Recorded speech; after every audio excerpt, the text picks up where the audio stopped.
Hi everyone, welcome back to my YouTube channel. My name is Aso Oke Zara Cap. Thank you for staying tuned. Thank you for liking and subscribing to our YouTube channel. And if you're yet to do so, please click the subscription button below. So today, we're going to be learning something new. Again, there's something entirely different from what we learned in the last video. Today, I'll be teaching us how to make a Zara cap with an Aso Oke. As you can see, I have an Aso Oke here. So sit back and enjoy.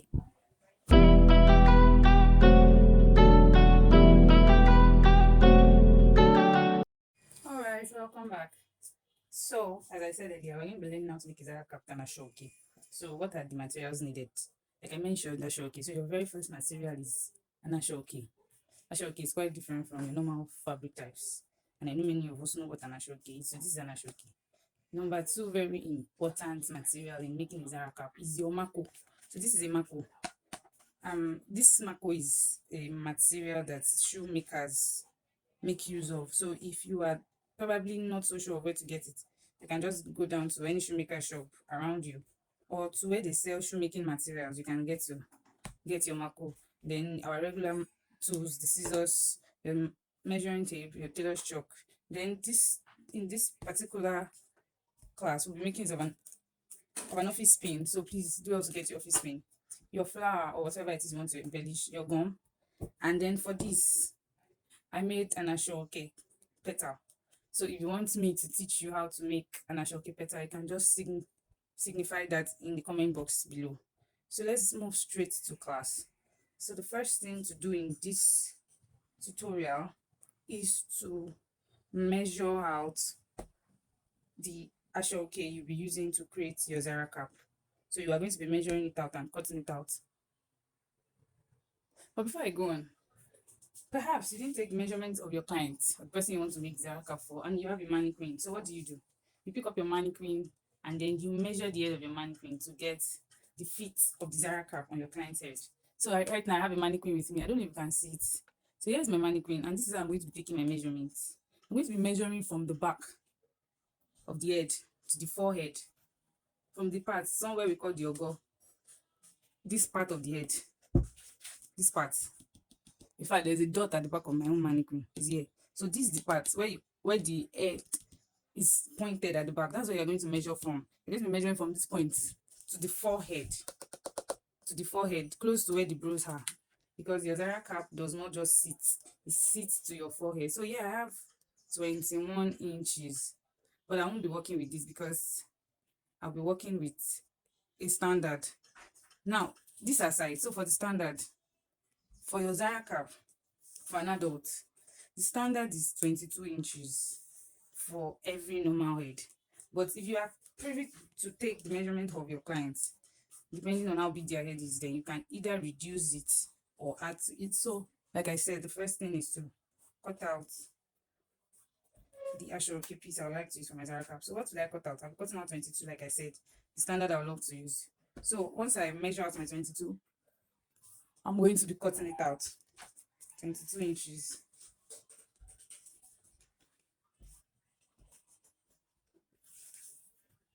And then I'll mark. After doing that, after marking, I'm going to cut it out. Now, so as you can see, I already cut out my Aso Oke and also my mako. So now let me say this very quickly. I added to the width measurement of my Aso Oke. Remember, this is your width and this is the length. I added to it my sewing allowance. Why? Because I'll be using the sewing machine to join it together, and once I do that, I'll be required to sew using a required sewing allowance. So I added to my width, and also I cut out 3 of this because Aso Oke's length is not the same thing as other fabric is, and so for me to get my desired length, I'm going to be joining each part to another. So I'm going to join the first one to the second using 0.5 sewing allowance, and also to the third, like so. Also my mako. Now the standard measurement for mako is 3 inches in length by 18 inches width. 18 inches width. Now this is it. This is what my cutout mako looks like. Some people make use of 2.5 in length by 16 or 17 inches. Now, you can also alter your standard measurements depending on who your customer or client is. Why? Because some people might say they don't want it to be very big on their head, while some might tell you that, oh, I don't want it to be something so loud. And the width too depends on the head size of your client. But because it's an adult that is wearing this, I decided to use the standard measurements for each of everything I have here, and I'm going to be cutting out. So now the next thing is to go to the sewing machine and join my Aso Oke together and also sew my Mako to it. So let's get on to the sewing machine while I do that. So the next thing I'll be doing now is to join by 0.5 inch rather. Remember that I always say something. Please and please don't be lazy about carrying out a very neat and accurate work. If you are a learner and beginner, you don't know how to sew, just take your tape. This is it, and you measure out your 0.5 down and you join. Please don't assume. If not, your work will not come out neat and accurate. So I'm going to be joining now. I'll join the first to the second and the third to the second.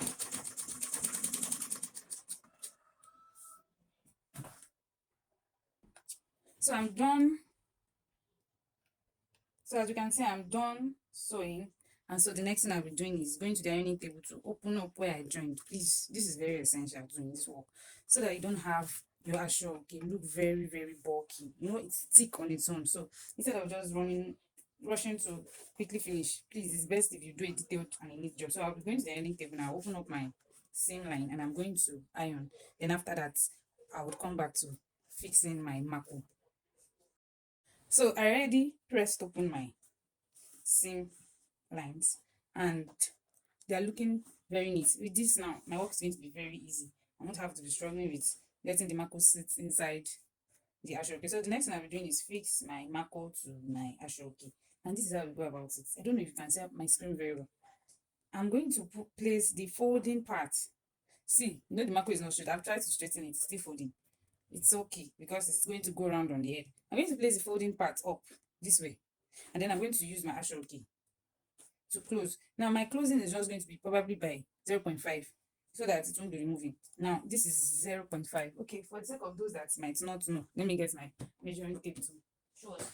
So this is it. 0.5. Let me mark. This is it. I don't know if you can see it, but this is it. So I'm going to be sewing with 0.75, sorry, so that it won't be as if when the Mako is inside, it's going to be probably wanting to remove. So I'm going to be sewing with that, meaning that I'm going to just place my Mako close to that line and then I'm going to fold it this way. This is how I'm going to fold. Please let's take note. The folding part, the part of the Mako that is folding up like this, you place it, it's going to face you. Then you take your Aso Oke, you fold it like this. But please, when you are folding, you are leaving out the 0.75 mark you marked, and then you're going to close it into the part of the outside of your Aso Oke where you sew. So this is what I have, and then I'm going to fold and sew. Now see, this is what I'm going to have. So it's going to be curving like this once I'm done. So now, having established that, I'm going to sew it and then show us what it looks like. Remember, your Aso Oke is going to be at the center. Your Mako rather is going to be at the center of your Aso Oke. You are leaving out. You are going to leave out a little by both sides. Please don't forget, it's going to be at the center. If you're having issues getting the center, you can probably just minus 18 from 22 and share whatever is left on both sides. 18 minus 22 give us 4. So I'll just share my remaining 2 and 2 by the side. So that's how you get the center where your Mako will sit. So let me sew now and show us what it looks like. So as you can see, I already sewed my Mako and my Aso Oke together. And if you notice here, I have to hold it down with a pin because no matter how professional you can be, sometimes it is required so as to get a desired result. So the next thing I'll be doing is to position my Mako very well inside my Aso Oke, right? Because when I was sewing, the Mako shifted. So this is it. It shifted. So I'm going to push it to the side that it shifted from, and then I'm going to rightly position it. How do I mean by positioning my Mako rightly? Now, as you can see, this was where I sewed. This was where I sewed. But I want this part I sewed to be at the middle of my Mako, the center line side of my Mako. So what do? I'm going to shift it to the center so that by the time I'm going to be sewing the cap side, is going to be fitting well on my client's head. So I'm trying to shift it. So once I'm done shifting it, I'm going to show us what it looks like. So now, as you can see, I already shifted it, and now this is what I have. So you see that it's at the center of my macro. I have, this is half part of my macro, and this is another half part of my macro. So this is it. So this is what it looks like. So the next thing I'm going to be doing is to close up this way and sew down. I'm going to close up and sew like this. Then after sewing, I'm going to get my needle and thread and then gather it.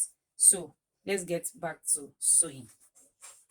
So for the sake of the beginners and misters, remember I said after adjusting my macro, I'm putting it at the center. I'm going to close one part of my length to the other part, and then I'm going to hold it down with a pin. Please make sure you pin down as you sew, because Aso Oke would sometimes show itself.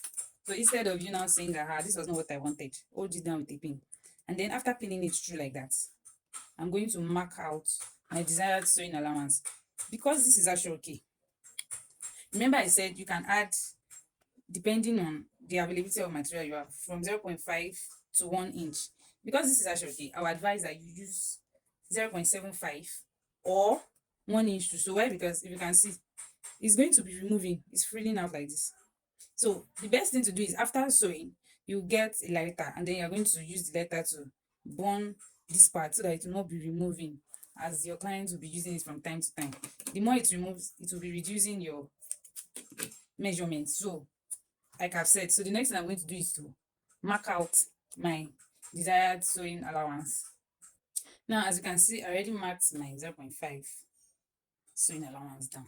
But I want to tell you something important. Now, remember that your cap or caps are not usually straight like scarves. There's usually a kind of curve that makes a cap look round. So because this is Zara cap and not a scarf, I'm going to be curving this. I'm not going to sew it entirely all straight down because it is a cap. So I'm going to be curving it, and I'm not attaching probably a what's it called, belt to be able to hold it. No, I'm not. You can also do that depending on what you want. But because this is a Zara cap, I'm going to be doing the curve, so that once I'm done doing that, I'm just going to sew along my curve areas. So let me mark out my curve and then show you what it looks like. So now, to get in that curved part, like I said, we're going to take your measuring tape. We're going to place it like this. I don't know if you can see this. From the edge of where my sewing line stopped, you're going to come up by, go in rather, by 2 inches. This is it. See, from here, we're going to mark in. Place your measuring tape this way. Wherever your 2 inches stop, that's where you're going to stop. Then the next thing I'll do is to rule my curve. Just use your hand to kind of illusion it, and then see, I already got that curve part. So the next thing I'm going to do is probably, I'm going to rule it down. Remember, I'm using a 0.75 to sew, and then I'm going to mark. But the essence of doing that is so that you get the cap part of your Zara cap. So now I already did that, as you can see. So let me bring it closer to the camera. This is it.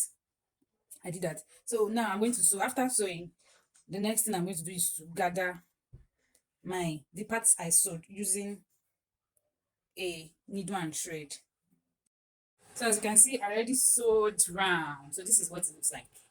So I sewed it round using my intended sewing allowance. So, and also I actually also tried to burn the edge a little, so that the removing of the piece of the Aso Oke will reduce. And as you see, it's looking like the selvage part of the Aso Oke. This is the selvage part of the Aso Oke. I don't know if you can see the part that they used to call it here J. This part, it doesn't remove because that's where they ended the clothes and the material. So that was what I was trying to do when I also burnt it, so that the Aso Oke will not be removed. So the next thing to do is to gather my Zara cap. So now I'm going to be starting from this point, and then I'm going to gather it. Now I have a big needle in my hand, and then I doubled my thread. Please, let's take note. Don't use a single thread, or should I say, some people call it single, some people call the single I meant double. Why they call double I meant as 4, but this is what I call double. So please double your thread when you are doing this, because Aso Oke is very, very thick. So I'm going to be starting to gather from this edge, and then I'm going to gather around. Then after gathering, I'm going to pull my gathers, and then it's going to be looking like a cap.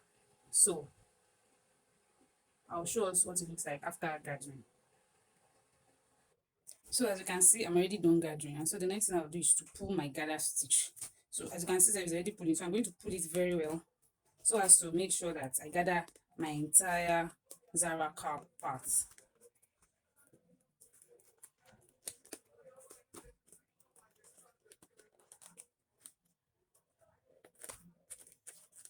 Please, when you're gathering, be very careful so that your thread will not cut. It can be very frustrating when you have to gather again.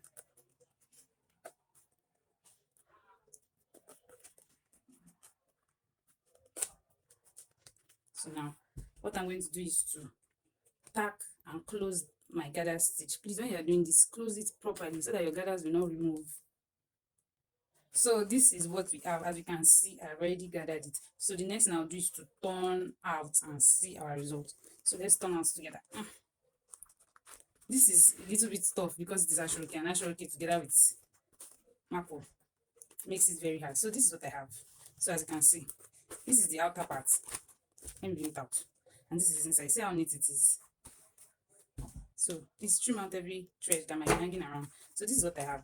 So you see that our Zara cap is already ready. So the next thing I'll be doing is, let me call it decorating it. Although that's not the word. The word is embellish or design. So I'm going to be, like I said, decorating my Zara cap. So this is what we have. So you see that your Zara cap is already ready, and this is looking very beautiful. So yes, I already made my Aso Oke petal. And I said that if you want to know how I made this, you can just say it in the comment box, and then I'm going to make sure that I do another video on how I made it. So the next thing I'm going to be doing is to fix this to my Zara cap end. The base, this line, don't let people see it. Although some people leave it like that too, but it doesn't make your work come out well. So just think of something you can use to design it. Now, the reason why this is not so big is because this is not the main design. After attaching this to this, then I'm going to also do a kind of Aso Oke fan design on the front of my Zara cap. That's going to be the main design. The reason why I made this one is because it's not good when we have too many designs on it. It's not going to make sense. It's just going to make it look all clogged up and clumsy. So the next thing I'm going to do is attach this to this. And how am I going to do that? I'm going to be using my hand needle to also do the attaching. Now, please, when you're attaching this to this, be very careful. Look for the center line of this, and then you attach. So I'm going to attach now and show us what it looks like attaching. If you find this video helpful, please don't forget to like, comment, and share, and also subscribe to our page. So I already did that. Then I'm going to put this in and bring it out from the center. So this is how it's going to be looking. It's going to be sitting here. So everyone, this is what it looks like. I already attached my petal to my Zara cap, and this is what we have. As you can see, it's already looking beautiful. So this is it. This is the front and this is the back. So now to cover up for our, let me say, to cover up for our secrets, our sewing secrets, what do you do now? As you can see, I open the hair down because there's nothing you want to do, no matter how you do it. The reason why we actually designed the petal is to cover up where we ended the seam of our Zara cap. So what do? You can use anything you love to embellish it. For me, I'm going to be using a flower. This is what my flower looks like. So I'm just going to place it here, and then that makes it look very, very exquisite and beautiful. And then people don't need to know or see where I ended it. So what will I do now? I'm going to be putting my gum. Yeah, you can choose to put it here or you put it there, but I would choose to put it directly on my Aso Oke, so I'll be able to get the part I want the gum to stay. And then I'm going to now allow it to get irritated a little, and then I will now put my flower. So this is what our Zara cap looks like, and I hope you found this fascinating and interesting. So this is it, beautiful or not? So I'll be showing us how I'll make my Aso Oke fan design in the part 2 of this video. Make sure you like, comment, and share, and please don't forget to click the subscription button below. Thank you. I remain your one and only creative director of Suave Millenary, Oluwapelumi. Thank you for staying true. Bye. See you in the next video.